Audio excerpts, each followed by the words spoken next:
कहानी शुरू होती है उसी मनहूस सड़क से जहां पिछली रात ज्ञान भाई और राइस्टार ने मिलकर उस गुड़िया पर हमला किया था और वो गुड़िया अचानक छोटी सी डॉल में बदलकर गायब हो गई थी। फिर अगली सुबह राइस्टार को ज्ञान भाई की लाश सड़क के किनारे मिली और शव के बगल में पड़ी थी वही डरावनी रहस्यमयी गुड़िया। राइस्टार वहीं घुटनों के बल बैठकर रोने लगा। राइस्टार किसी तरह खुद को संभालता है, ज्ञान भाई की बॉडी को पोस्टमार्टम के लिए भेजता है और अगले दिन पूरा गाँव सन्नाटे में डूबा होता है। जब ज्ञान भाई का अंतिम संस्कार किया जाता है उसी भीड़ में आता है अज्जू भाई, ज्ञान भाई का पुराना दोस्त। वो राइस्टार के पास आकर पूछता है, क्या हुआ भाई, कैसे गया ज्ञान भाई? राइस्टार की आंखों से आंसू टपकते हैं। वो गुड़िया उसी ने खा लिया मेरे भाई को। अगले ही दिन से राइस्टार को वही गुड़िया हर जगह दिखने लगती है, कभी गराज में, कभी घर में, कभी बाइक के शीशे में। रातों की नींद उड़ जाती है, सांसें थमने लगती हैं। डर के मारे राइस्टार भागकर अज्जू भाई के घर जाता है। भाई, मैं अब नहीं झेल सकता, हर जगह दिखती है वो। अज्जू भाई भी कांपता हुआ बोलता है, मुझे एक तरीका पता है इस गुड़िया से पीछा छुड़ाने का। राइस्टार चौंक कर पूछता है, क्या तरीका? अज्जू भाई धीरे बोलता है, दूर एक गाँव है सोनपुरी, वहाँ एक सूखा पेड़ है, उस पेड़ के अंदर बसी है एक आत्मा, शायद वो हमारी मदद कर सके। राइस्टार बोला, ठीक है भाई, मैं वहाँ जाऊँगा, चाहे जो हो जाए। अज्जू भाई मुस्कुराता है, भगवान तेरे साथ हो। लेकिन अगले ही दिन उसी मनहूस सड़क पर फिर एक लाश मिलती है और वो लाश किसी और की नहीं, अज्जू भाई की होती है। राइस्टार मौके पर पहुंचता है,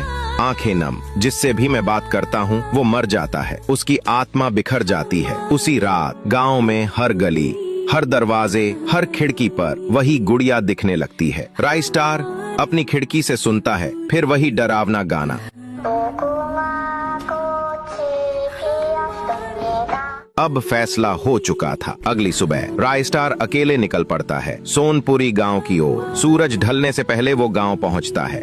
रात होते ही वो उस सूखे पेड़ के पास जाता है, चारों तरफ दिए जलाता है और आंखें बंद कर प्रार्थना करता है, ओ आत्मा मेरी मदद करो, मैं उम्मीद लेकर आया हूँ। तभी पेड़ हिलने लगता है और उसमें से एक सूखा लकड़ा जलता हुआ इंसान बन जाता है। वो आत्मा बोलती है, मेरे पास सिर्फ एक रात है, अगर कुछ करना है तो अभी कर, वरना बहुत देर हो जाएगी। उसी रात सूखा लकड़ा और राइस्टार निकल जाते हैं उस मनहूस सड़क की ओर। कुछ देर बाद दोनों उस सड़क पर पहुंच जाते हैं। राइस्टार बाइक को किनारे लगाता है और दोनों पैदल चल पड़ते हैं। कुछ दूर जाने पर उन्हें दिखाई देता है वही धुआं। राइस्टार एक पेड़ के पीछे छिप जाता है और सूखा लकड़ा उस धुएं के सामने जाकर खड़ा हो जाता है। तभी धुएं से वही डरावना गाना बजने लगता है।